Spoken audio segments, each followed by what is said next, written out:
Hello and welcome back to Organized Chaos. In today's episode, we're going to address the concept of talent density. This is a topic that I'm passionate about because I've seen firsthand how it can transform organizations, and more importantly, how its absence can lead to mediocrity and stagnation. The concept of talent density was popularized by Netflix's co founder, Reed Hastings, and their former chief talent officer, Patty McCord. In Hastings' book titled No Rules Rules, he makes a compelling case for talent density and why it's crucial for organizational success. But what exactly is talent density? Simply put, talent density is the concentration of high performing individuals within your organization. Or, in other words, it is the ratio of top performers to everyone else in the organization. It's not just about having a few star players. It's about maintaining a consistently high bar across all roles and levels. Think of it as the average level of talent per square foot in your company. Before we dive in, let me share a striking statistic from a 2017 McKinsey study that really puts things into perspective. High performers are not just marginally better than everyone else, they're 400% to 800% more productive. Now let that sink in for a moment.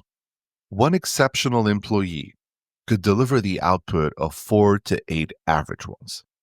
This productivity gap is at the top end of that spectrum for complex roles that require high levels of problem solving and collaboration, which happens to be exactly the kind of roles that are crucial for startups. So, why is talent density so important for startups? Let me break it down into several key areas. First, let's talk about innovation and agility.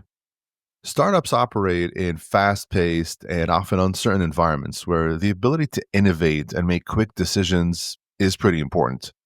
When you have a high concentration of talented individuals, you're creating an environment where innovation flourishes naturally. These people don't just execute tasks, they question assumptions, they identify opportunities, and develop creative solutions to complex problems. Second, there's the productivity and efficiency angle. When you're running a startup, resources are often limited. You need to achieve more with less. And this is where talent density becomes your secret weapon. A team of high performers can execute faster, they can produce higher quality work, and they operate more efficiently than a larger team of average performers. This isn't just about individual productivity, it's about the multiplier effect that happens when you put highly capable people together. Let me give you a real world example from the book No Rules Rules that I mentioned earlier. Netflix demonstrated this principle beautifully during the dot-com bubble that burst in the early 2000s. They had to lay off a third of their workforce when their headcount was hovering around 120 employees. They made sure to retain the top performers and let go of anyone who was less than remarkable. To their surprise, they actually saw an increase in creativity and productivity. Team morale also experienced a boost within a few weeks of the layoffs. This counterintuitive result was the first sign that talent density drives organizational success, not headcount. The impact of talent density on company culture cannot be overstated. High performing individuals naturally set higher standards and create a virtuous cycle of excellence. When you're surrounded by exceptional colleagues, mediocrity becomes uncomfortable. This creates an environment of healthy pressure where everyone is motivated to bring their A game. Top performers thrive in this environment and learn a lot from each other. Talent dense teams also deliver superior products and services that tend to exceed customer expectations and build loyalty. A company with talent density understands customers better. This goes beyond just surface level interactions and extends to a deep understanding of customer pain points, desires, and unmet needs. This profound understanding enables them to develop products and services that truly resonate with customers. But as you can imagine, achieving and maintaining high talent density is incredibly difficult, especially for early stage startups. From what I've seen, it really comes down to three things: hiring, retention, and culture. Let's start with hiring. Startups must prioritize hiring individuals who elevate team performance rather than just filling roles quickly. It's easier said than done and requires an organization wide commitment to be this selective. It's one thing to say we only hire the best, but it's another thing entirely to actually do it. Selective hiring is one of the most significant challenges startups face when trying to build and maintain high talent density, and it comes with its own set of challenges. Startups often operate under tight timelines and resource constraints, which can lead to a temptation to hire quickly rather than waiting for the best candidate. This trade off can dilute talent density. Many companies at this stage also lack a structured hiring process, so they risk making decisions based on gut feeling or biases, which can lead to inconsistent hiring outcomes. Startups may also struggle to attract top tier talent because they lack visibility or reputation in the market, which impacts their entire employer brand. Candidates tend to perceive such startups as risky or less stable. The lack of budget is also a reality for many startups, which prevents them from investing in sophisticated recruitment tools, employer branding campaigns, or competitive compensation packages that will attract the top performers. And let's not forget that you're also competing with larger, more established companies for the same pool of high performers. Here are some strategies you can use to overcome these hiring challenges when seeking to increase your talent density. Start with defining what top talent means for your startup. Identify the specific skills, qualities, and experiences that align with your startup's goals and culture. For example, you might focus on hiring T shaped individuals. If you're not familiar with the term, a T shaped individual is someone with deep expertise in one area, but broad skills across others, similar to the shape of the letter T. T shaped individuals maximize versatility because they can add value across a broad area of the business. Coinbase offers an interesting approach to this challenge. Rather than focusing on traditional credentials, they've developed rigorous assessments that focus on the actual job. Their hiring process evaluates candidates based on their potential contribution to team performance by modeling real work that a candidate will see on the job. This approach widens the net of candidates, but also assesses a broader range of target capabilities that the company needs to succeed. You also need to streamline the hiring process without sacrificing quality. Use structured interviews and standardized assessments to objectively evaluate candidate skills and cultural fit. I always recommend incorporating work samples or trial projects as part of the hiring process to really assess real world performance, similar to the earlier example from Coinbase. Another hiring strategy to help in improving your talent density is to leverage non traditional talent pools. Consider hiring from unconventional sources like boot camps, freelance platforms, or industries where candidates may have transferable skills. Tap into networks, referrals, and alumni groups to find hidden high performers. I highly recommend highlighting your mission, vision, and impact on your website and social media channels to attract candidates who are passionate about your purpose. Offer unique perks that appeal to startup minded individuals, like equity options, remote work flexibility, or opportunities for rapid career growth. Finally, be transparent about the challenges and opportunities your startup is facing.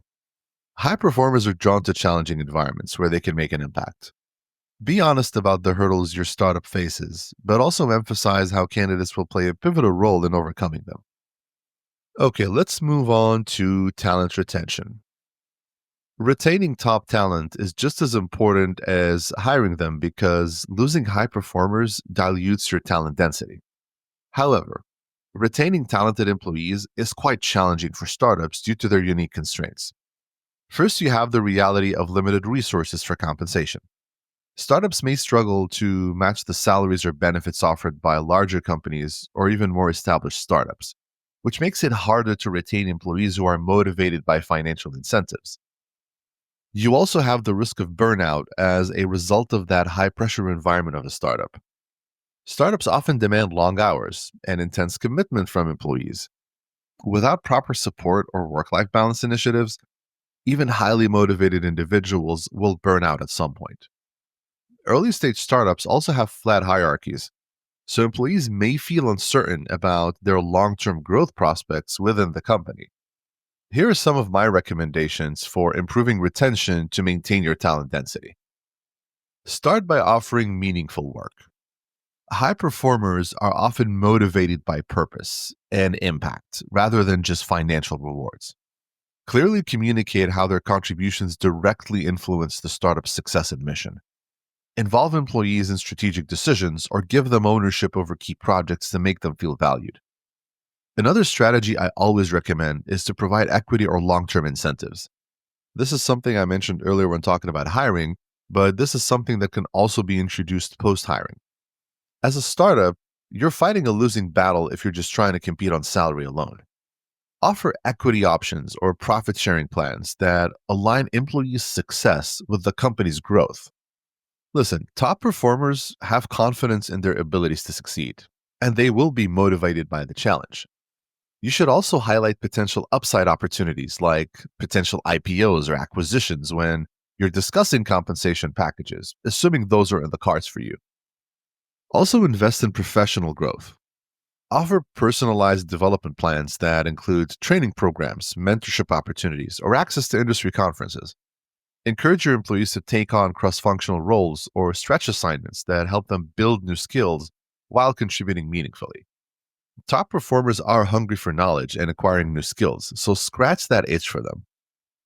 As I mentioned earlier, the startup life often requires long hours and commitment. So it's important to foster a healthy working environment that promotes work life balance with things like flexible hours and remote work options to prevent burnout. Always keep in mind that an unhealthy workforce is an unproductive and disengaged workforce.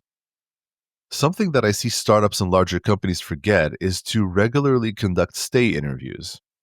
Instead of waiting for exit interviews, proactively ask employees what motivates them and what challenges they face in their current roles.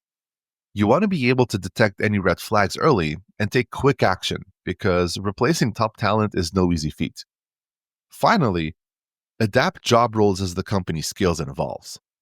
High performers are always looking for opportunities to take on new responsibilities or leadership roles that match their evolving skills and interests. Unlike the average employee, top performers are always looking 2 steps ahead and planning for their next career milestone. Be transparent about how their roles might change over time. Now, let's talk about the final element in talent density, and it's culture, which is the glue that holds it all together, and something I started alluding to earlier in the episode. Simply put, I like to define culture as how we do things around here. Culture defines the written and unwritten rules of engagement within your business.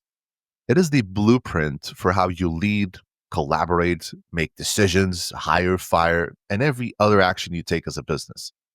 In order to achieve talent density, your culture needs to speak to top talent. It must be something that excites them to join and gets them to stay. Most importantly, your culture must be built on honest feedback, regardless of levels and hierarchy in the organization. In other words, if an entry level engineer gives honest and constructive feedback to the CEO, their feedback should be celebrated and not result in career suicide at the company. The tricky thing with culture is that you first need to find people who will thrive in it. Startups often face the dilemma of choosing between a technically skilled candidate and one who aligns with their culture.